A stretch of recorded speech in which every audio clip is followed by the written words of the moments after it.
عليكم ورحمة الله وبركاته. الحمد لله الذي صير دين مراتب ودرجات وجعل للعلم فيه رسول ومهمات. أشهد أن لا إله إلا الله وأشهد أن محمدا عبده ورسوله خاتم النبوات.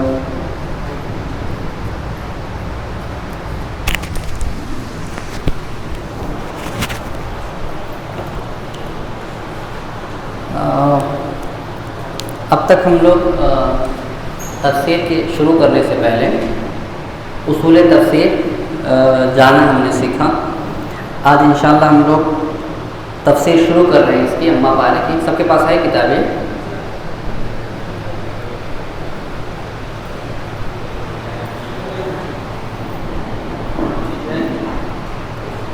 اما پارے کا ترجمہ و تفسیر. یہ اصل میں احسن البیان جو ہے صلاح الدین جو ہمارے گھروں میں ہے اسی کا اما پارے کا الگ سے اس کو چھپوایا گیا ہے فائدے کے لیے. اس کا مقصد پیچھے لکھا ہوا ہے یہاں پہ.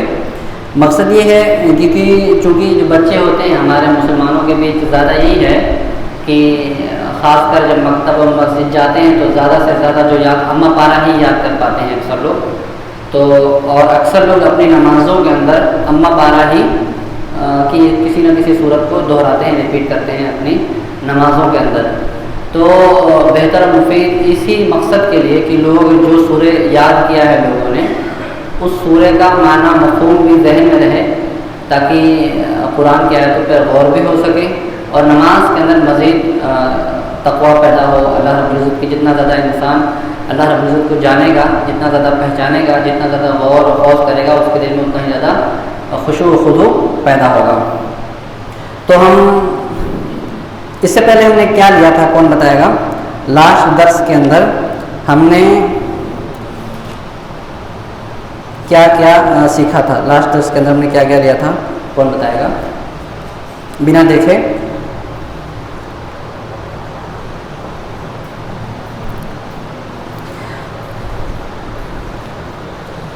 کون بتائے گا؟ ہم نے لیا تھا کہ تفسیر کی دو قسمیں ہیں. تفسیر کی دو قسمیں کون کون بتائے گا؟ ہاتھ اٹھائیں خالی. کتاب نہیں دیکھیں گے پلیز.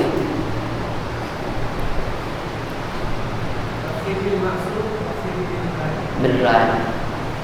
اور کس نے ہاتھ؟ تم نے ہاتھ اٹھایا تھا. تفسیر بالمعقول بتا سکتے ہو کیا ہے؟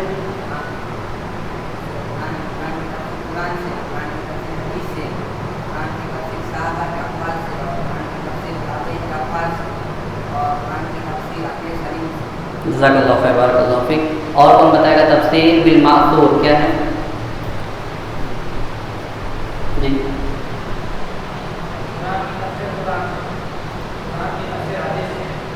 تفسیر بالمعقول. تفسیر بالمعقول نہیں، معذرت، تفسیر بالرائے.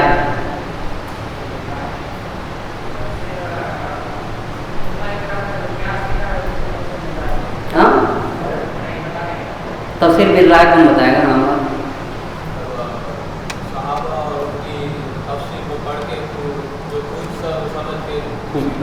تفسیر بالرائے یہ ہے کہ صحیح بتایا. تفسیر بالرائے یہ ہے کہ جو قرآن پڑھ کر کے جو ہم نے تفسیر بالمعصور پڑھ کر کے جو نتیجہ نکالا اور وہ نتیجہ شریعت کے موافق ہے یا مخالف نہیں ہے، صحیح ہے، تو وہ تفسیر بالرائے کہلاتی ہے. کوئی مثال دے سکتا ہے تفسیر بالمعصور کی؟ تفسیر بالمعصور کی کوئی ایک کتاب اور اصل بیان. عربی کے اندر کوئی ایک کتاب ابن جزاک اللہ خیر، صحیح، بہت صحیح.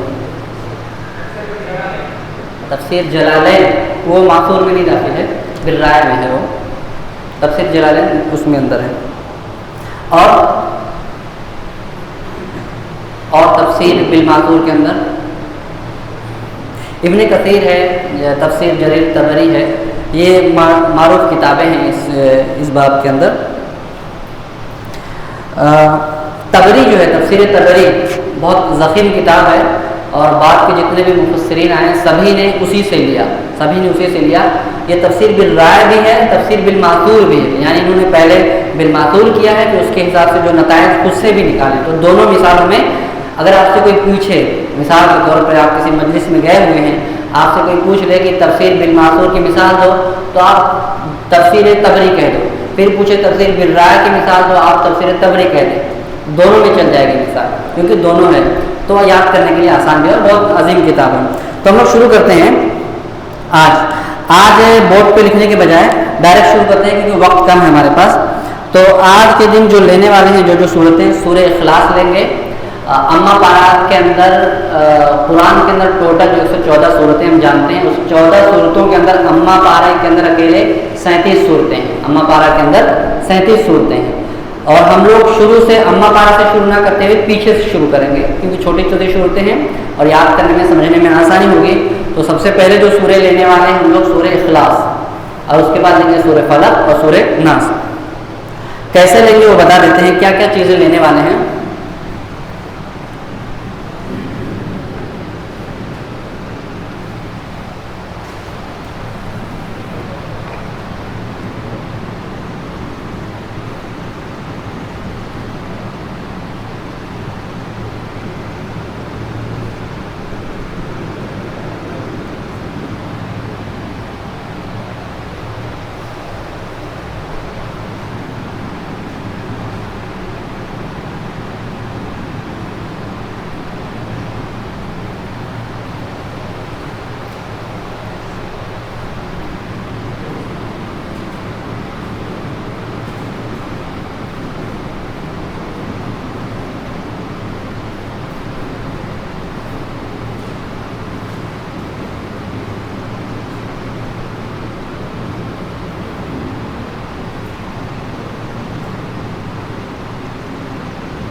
تین صورتیں آج ہم لوگ انشاءاللہ لینے والے ہیں۔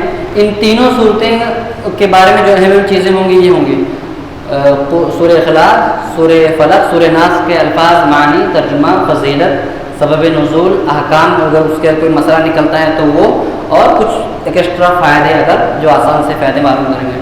سب سے پہلے ہم لوگ لیں گے سورہ اخلاص، قل هو اللہ احد۔ سورہ اخلاص کو سورہ اخلاص کہا جاتا ہے، اس کا نام سورہ اخلاص بھی ہے، سورہ صمد بھی ہے۔ کیا کوئی بتا سکتا ہے کہ سورہ اخلاص کو سورہ اخلاص کیوں کہتے ہیں؟ سورہ اخلاص کو جزاک اللہ خیر، جزاک اللہ خیر جی، خالص اس کے اندر اللہ رب العزت کی توحید بیان کی گئی ہے، اللہ رب العزت کی ذات کو عیوب سے پاک کیا گیا ہے۔ خالص، خالص یعنی پاک کرنا، صاف کرنا، گندگی دور کرنا، تو اللہ کی ذات کو شرک سے اور خرافات سے پاک کیا گیا ہے، تو اس لیے اس کا نام سورہ اخلاص ہے۔ اس کے بعد قل هو اللہ احد، اس کے اندر کون کون سے لفظ ہیں جو آپ کو مشکل لگتے ہیں؟ قل یعنی کہتے ہیں، آپ کہہ دیجئے هو اللہ احد۔ احد مانے ایک، احد مانے ایکتا ہوتا ہے، اور الذی لا نظیر لہ ولا شبیہ لہ ولا مثیل لہ، نہ جس کی کوئی مثال ہے، نہ جس کی کوئی مثال ہے، نہ اس کی طرح کوئی ہے، نہ اس جیسا کوئی ہے، اس کی کوئی مثال نہیں۔ احد، قل هو اللہ احد اللہ الصمد۔ صمد کہتے ہیں الذی یصمد الیہ الخلائق، صمد کہتے ہیں الذی یصمد الیہ الخلائق، کہ مصیبت کے وقت جس کی طرف سب لوگ دوڑ کر کے جائیں۔ صمد کے معنی ہوتا ہے جس کو مصیبت کے وقت پکارا جائے، جس سے مدد طلب کی جائے، مصیبتوں کے وقت، حاجات کے وقت تمام کی تمام مخلوقات مصیبت کے وقت اسی طرف جاتی ہے، تو اس کو کہتے ہیں صمد۔ ابھی بتاتا ہوں، صرف جو مشکل الفاظ ہیں اس کے معنی دیکھ لیتے ہیں۔ اللہ الصمد لم یلد ولم یولد ولم یکن لہ کفوا احد۔ لم یلد ولم یولد، ولد یلد کے معنی ہوتا ہے پیدا کرنا، جننا، پیدا کرنا، جننا۔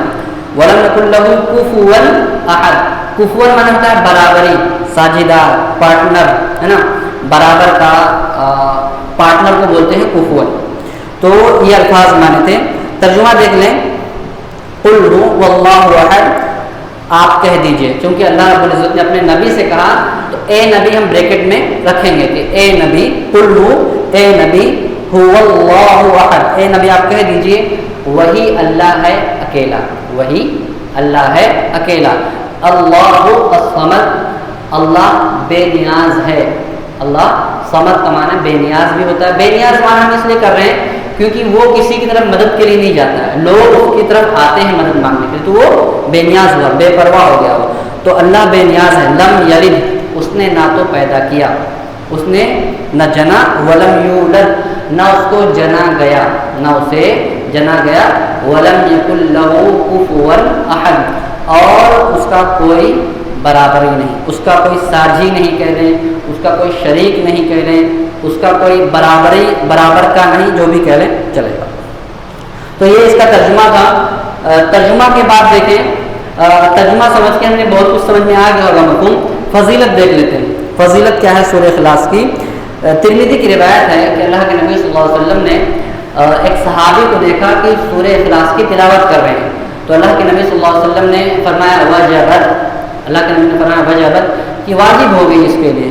صحابہ نے اس کی کہ اللہ کے نبی کیا واجب ہو گیا؟ آپ صلی اللہ علیہ وسلم نے فرمایا الجنہ, وجبت الجنہ, اس کے لیے جنت واجب ہو گئی. یعنی صرف قرات سنی تھی, سورہ اخلاص کو پڑھ رہا تھا, تو اللہ کے نبی نے کہا کہ اس کے لیے جنت واجب ہو گئی. 3 فضیلتیں, بہت ساری فضیلتیں ہیں, صرف 3 فضیلتیں دیکھنے والے ہیں. دوسری فضیلت یہ ہے کہ ایک صحابی کو اللہ کے نبی صلی اللہ علیہ وسلم نے کچھ صحابہ کو ایک سریے کے اندر ایک لشکر کو بھیجا کہیں پہ. اب یہ لشکر جو ہے جہاں بھی گیا تو یہ ساتھ میں جو صحابی جن کو لیڈر بنایا تھا وہ ان کی امامت کرایا کرتے تھے. تو جب بھی وہ امامت کراتے تو سورہ فاتحہ کے بعد سورہ اخلاص ضرور پڑھتے تھے. ہر رکعت میں سورہ اخلاص پڑھتے. پہلی رکعت میں مغرب کی پہلی رکعت ہے تو سورہ فاتحہ کے بعد سورہ اخلاص پڑھتے ہیں. دوسری رکعت میں بھی سورہ فاتحہ کے بعد سورہ اخلاص پڑھتے ہیں. عشاء کی پڑھاتے تو دونوں میں سورہ فاتحہ کے ساتھ سورہ اخلاص پڑھتے, اس کے ساتھ کوئی اور سورت ملاتے تھے. یعنی ہر رکعت کے اندر وہ سورہ فاتحہ کے ساتھ سورہ اخلاص ملایا کرتے تھے. تو صحابہ نے آ کر کے اللہ کے نبی سے شکایت کی جب وہ لوٹے کہ یہ ایسا کیا کرتے تھے. تو اللہ کے نبی نے پوچھا کہ اس سے پوچھو وہ ایسا کیوں کرتا ہے, اس سے پوچھ کے آؤ کہ وہ ایسا کیوں کرتا ہے. تو اس سے پوچھا گیا کہ کیوں تم ایسا کرتے ہو. تو انہوں نے کہا کہ انی احبھا, کہ میں اس سورہ سے محبت کرتا ہوں کیونکہ اس سورہ کے اندر رحمان کی صفت بیان کی گئی, رحمان کی پاکی بیان کی گئی, اس لیے میں اس سورہ سے محبت کرتا ہوں. تو اللہ کے نبی صلی اللہ علیہ وسلم نے فرمایا اخبروہ ان اللہ یحبہ, اس کو یہ خوشخبری دے دو کہ اللہ بھی اس سے محبت کرتا ہے, اللہ بھی اس سے محبت کرتا ہے. اور ایک دوسری روایت کے مطابق, دوسری روایت کے اندر ان حبھا ادخلک الجنہ, سورہ اخلاص کی تیری اس محبت نے اس کو جنت کے اندر داخل کر دیا. سورہ اخلاص کی تیری اس محبت نے اس کو جنت کے اندر داخل کر دیا. تو کتنی عظیم آیت ہے, صرف تلاوت پہ ہی اتنا زیادہ فضیلت ہے. معنی مفہوم جانو نہ جانو, جانے کے تو ویسے ہی خشوع خضوع پیدا ہوگا, لیکن تلاوت کتنی زیادہ فضیلت ہے. اور تیسرا کہ عائشہ رضی اللہ عنہ فرماتی ہیں کہ اللہ کے نبی جب بھی بستر پہ جاتے ہیں تو سورہ اخلاص کو پڑھ کر کے اپنے اوپر دم کیا کرتے تھے. سورہ اخلاص اور معاوضتین جو آگے آنے والی. تو یہ سورہ اخلاص کی فضیلت دیکھی. سبب نزول کیا ہے اس آیت کی؟ فضیلت ہم نے دیکھی, اس کی سبب نزول کیا ہے؟ سبب نزول کا معنی کون بتائے گا؟ سبب نزول کس کو کہتے ہیں؟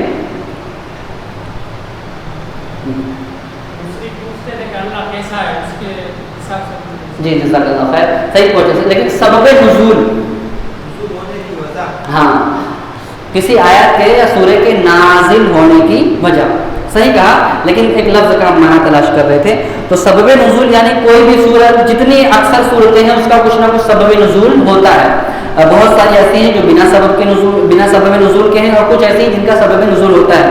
اس کا سبب نزول کیا ہے؟ تو جیسا کہ بتایا انہوں نے کہ مشرکین پوچھا کرتے تھے, اسی طرح سے یہودیوں نے بھی پوچھا کہ آپ, اچھا ہمارے جتنے معبود ہیں سب کے کچھ نہ کچھ تو نسب ہے, نام نسب ہے, تو آپ نسب بیان کیجیے کہ یہ کس کے بیٹے ہیں, ان کے اولاد کیا کیا, سب بیان کیجیے. انسب لنا ربک, کہ اپنے رب کی نسب بیان کیجیے, کیا کس خاندان سے ہے تمہارا رب. نعوذ باللہ. تو یہ سورہ اخلاص نازل ہوئی کہ قل هو اللہ احد, کہ کہہ دیجیے نبی کہ اللہ ایک ہے, اللہ ایک ہے, اللہ الصمد, وہ بے نیاز ہے. لم یلد ولم یولد, نہ تو اس کو کسی نے جنا ہے نہ وہ جنا گیا, یعنی نام نسب کا مسئلہ ہی پیدا نہیں ہو سکتا. یہ تو دور کی بات, ولم یکن لہ کفوا احد, اس کے قریب تک کوئی بھٹک ہی نہیں سکتا, اس کے قریب بھی کوئی پہنچ بھی نہیں سکتا ہے. تو یہ سبب نزول یہ آیت تھی. اور یہ اس کے بعد آتے ہیں احکام. اس کے اندر بڑی عظیم چیزیں ہیں اس آیت کے اندر. غور کریں گے تو لوگوں نے اسی چیز پہ بہت ساری کتابیں لکھی ہیں, یعنی 2-3 جلد کے اندر اس کی شرح کے اندر صرف کتابیں لکھی ہیں. احکام کیا ہے؟ سب سے پہلے یہ اس کی فضیلت میں یہ بھی داخل ہے کہ تعدیل ثلث القرآن، کہ سورہ اخلاص جو ہے، سورہ اخلاص 1/3 قرآن کے برابر ہے، 1/3 قرآن کے برابر ہے۔ کون اس کو سمجھائے گا اس نقطے کو؟ جی، اور آپ دونوں کے علاوہ کون سمجھائے گا؟ ہاں،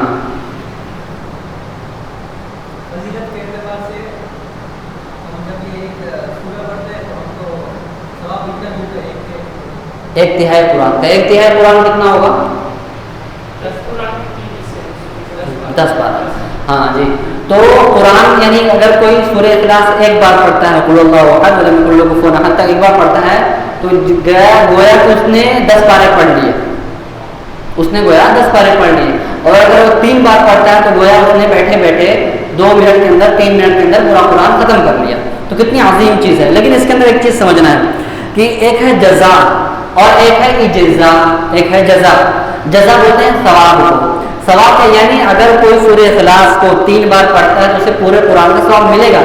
لیکن کیا سورہ اخلاص کا 3 بار پڑھ لینا، اس کو سورہ اخلاص کا 3 بار پڑھ لینے سے کیا اس کو قرآن کے پڑھنے کی ذمہ داری ختم ہو جاتی ہے؟ کوئی کہے کہ بھائی میں نے تو پڑھ لیا سورہ اخلاص 3 مرتبہ، اب میری ذمہ داری ختم ہوگی، میں قرآن پڑھوں گا کیونکہ مجھے ثواب تو مل گیا پورا۔ تو ایسا نہیں ہے، ثواب ملے گا آپ کو، ثواب اتنا ملے گا، لیکن ایسا نہیں کہ پورے قرآن کی پڑھنے کی ذمہ داری آپ کے اوپر سے ختم ہوگی۔ مثال کے طور پہ اس کی ایک مثال سمجھتے ہیں، جیسے کسی نے نظر مانی کہ میں پورا قرآن، اگر مجھے اللہ رب العزت نے شفا دے دی تو میں پورا قرآن کی تلاوت کروں گا، پورے قرآن کو حفظ کروں گا یا پورے قرآن کی تلاوت کروں گا، کسی نے نظر مانی، اب وہ ٹھیک ہو گیا، اب وہ اس سورہ کی فضیلت جانتا ہے، تو کیا وہ 3 بار سورہ اخلاص پڑھ لے گا؟ کافی ہو جائے گا؟ نہیں، اس کو پورا قرآن پڑھنا پڑے گا، اس کو پورا قرآن پڑھنا پڑے گا۔ تو جزا یہ ہے، پورے قرآن پڑھنے کا ثواب ملے گا لیکن کافی نہیں ہے پورے قرآن، یعنی ایسا بدل نہیں ہو سکتا ہے، سورہ اخلاص اس کا بدل نہیں ہو سکتا ہے۔ اور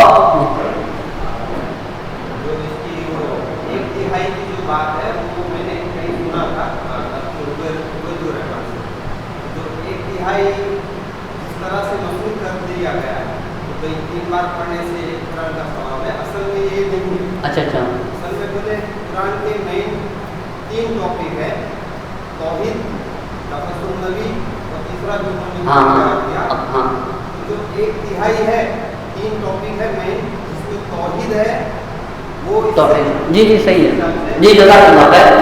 قرآن جو ہے 3 احکامات کے اوپر شامل ہے، قرآن کے اندر 3 احکامات کو شامل ہے، ایک عقائد ہے، دوسرا احکام ہے، تیسرا قصص ہے نا۔ تو توحید، اس کے اندر پوری توحید بیان کر دی گئی، دوسرے قصے بیان کیے گئے انبیاء کے، چوتھے جو ہے احکام یعنی ہم کو کیا کرنا ہے وہ۔ تو چونکہ اس آیت کے اندر پورا عقائد، عقیدے کی باتیں شامل ہیں، عقیدے کا پورا شامل ہے اور تمام عقیدے کا نچوڑ اس آیت کے اندر بیان کر دیا گیا ہے سورہ کے اندر، تو اس لیے یہ اکیلی سورہ جو ہے 1/3 قرآن کے کافی ہوگی۔ جزاک اللہ خیر۔ اور سورہ اخلاص کے احکام کے بارے میں اور کیا معلومات دے سکتے ہیں آپ لوگ؟ سورہ اخلاص تو آپ کیا اس کے بارے میں آپ معلومات دے سکتے ہیں؟ جیسے اس کو کب پڑھنا چاہیے، کس کس موقع پہ پڑھنا چاہیے، اس طرح کی کوئی بات؟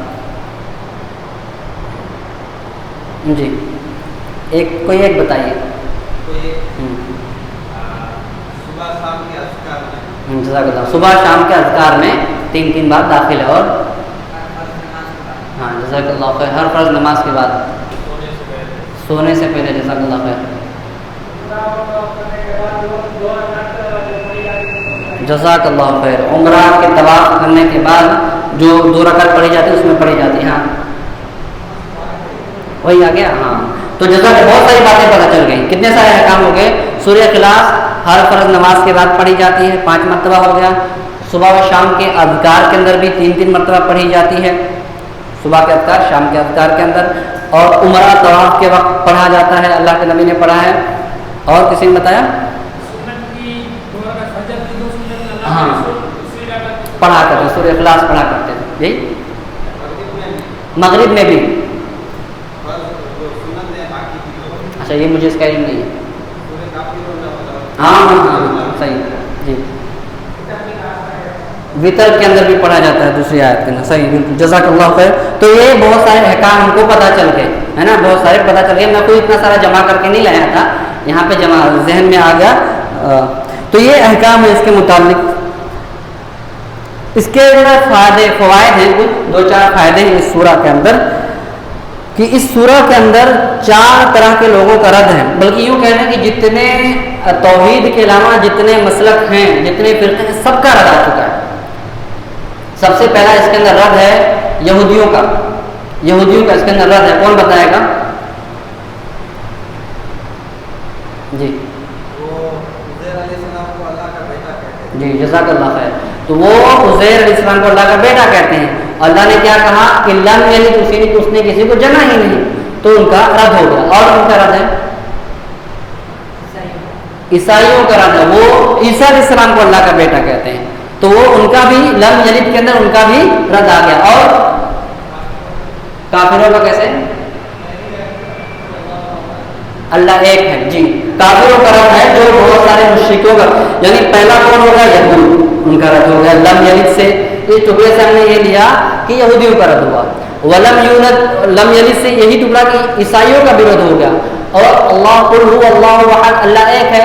تو جتنے مشرک ہیں سب کیا کہتے تھے کہ اللہ, ان سے 360 بت تھے, یہاں پہ بھی ہیں جو ہمارے نون مسلم بھائی وہ بھی یہی مانتے ہیں, تو ان کا بھی رد ہو گیا.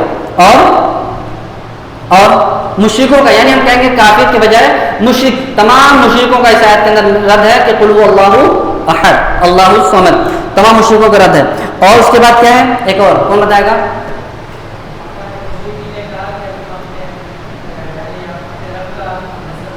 ہاں, اس کے اندر یہ مشرکوں کا آ گیا. اور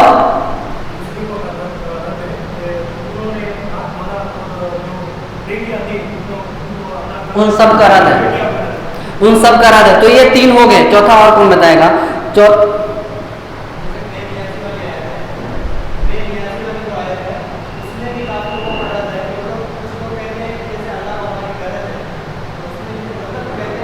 اللہ کو ہماری غرض ہے کہ ہم اس کی عبادت کریں, ہم اس کو صدقہ دیں, زکات دیں, اچھا لگتا ہے. ہاں, اللہ کا کوئی نہیں. اس میں سب مشرکوں کے اندر سب آ گیا. ایک آخر جو بچتا ہے, اور بہت اچھی اچھی باتیں سب لوگ بتا رہے ہیں, نقطے اچھے ہیں, لیکن وہاں اگرچہ ہم نہیں پہنچ رہے ہیں, لیکن نقطے سبھی نے اچھے بتائے ہیں. وہ یہ ہے کہ ناستکوں کا رد ہے جو اللہ کو مانتے ہی نہیں. اس کے اندر اللہ کی وحدانیت ثابت کی, اللہ ہے, ایک ہے تو ہے, ایسا نہیں کہ بالکل ہے ہی نہیں کوئی. تو اس کے اندر ناستکوں کا بھی رد ہے جو اللہ کو مانتے ہی نہیں ہیں. تو اور آخری بات اس سورہ کے حوالے سے کہ کوئی آپ سے پوچھے کہ آپ کا رب کون ہے, اپنے رب کے بارے میں تھوڑا بتائیے. کوئی نون مسلم بتائے کہ آپ کو اپنے دین کے بارے میں بتائیے, اپنے رب کے بارے میں, تو آپ اس کو سورہ اخلاص سمجھا دیجیے پڑھ کر کے. سب بیان ہوگا, پورا عقیدہ بیان ہوگا, پورا آپ کا دین بیان آیا ہوگا اس کے اندر. آگے بڑھتے ہیں, سورہ فلق, سورہ ناس دیکھتے ہیں. الفاظ معنی سب سے پہلے دیکھ لیتے ہیں سورہ فلق کے. قل اعوذ برب الفلق, فلق معنی ہوتا ہے پھاڑنا, فلق کے معنی ہوتا ہے پھاڑنا, ہے نا. اور اس کے بعد ہے من شر ما خلق ومن شر غاسق. غاسق کہتے ہیں, یہاں پہ غاسق کا معنی ہوتا ہے ڈھانپنا, غاسق کا معنی ہوتا ہے چھا جانا.